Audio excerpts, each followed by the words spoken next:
आप सभी को प्यार भरी राधा स्वामी जी।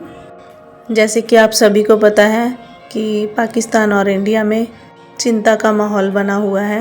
बाबा जी के दिशा निर्देश, पाकिस्तान हमले के बाद संगत के लिए संदेश। हाल ही में पाकिस्तान द्वारा किए गए आतंकी हमलों ने देश भर में चिंता का माहौल बना दिया है।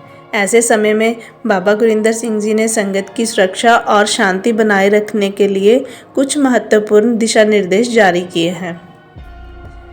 आइए जानते हैं इन दिशा निर्देशों के बारे में। सत्संग कार्यक्रम में बदलाव किए गए हैं। बाबा जी ने निर्देश दिए हैं कि सभी सत्संग कार्यक्रमों को अगली सूचना तक स्थगित किया गया है। संगत से अनुरोध किया गया है कि वह भीड़ भाड़ वाले स्थानों से बचें और अपने अपने क्षेत्रों में ही रहें। सभी सेवाएं और गतिविधियां सीमित रूप से और आवश्यकता अनुसार ही संचालित की जाएं। यह निर्णय संगत की सुरक्षा को ध्यान में रखते हुए लिया गया है। संगत के लिए विशेष निर्देश। बाबा जी ने संगत से आग्रह किया है कि वह अफवाहों पर ध्यान न दें और केवल अधिकारित स्रोतों से प्राप्त जानकारी पर विश्वास करें। सभी सदस्य अपने अपने क्षेत्रों में प्रशासन द्वारा जारी दिशा निर्देशों का पालन करें। संगत से अनुरोध किया गया है कि वह एक दूसरे के संपर्क में रहें और आवश्यकता पड़ने पर सहायता प्रदान करें। बाबा जी ने यह भी कहा है कि इस समय संयम और धैर्य बनाए रखना अत्यंत आवश्यक है। सेवा और सहयोग का संदेश।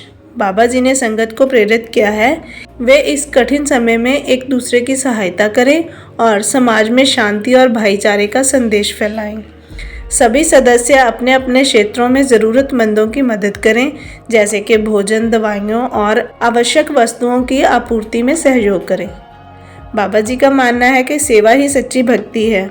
सेवा का महत्व और भी बढ़ जाता है। बाबा जी के इन दिशा निर्देशों का पालन करके हम न केवल अपनी सुरक्षा निश्चित कर लेते हैं, बल्कि समाज में शांति और सहयोग का संदेश भी फैला सकते हैं। आइए हम सब मिलकर इस कठिन समय में एकजुट होकर सेवा, संयम और सहयोग के मार्ग पर चलें। राधा स्वामी जी।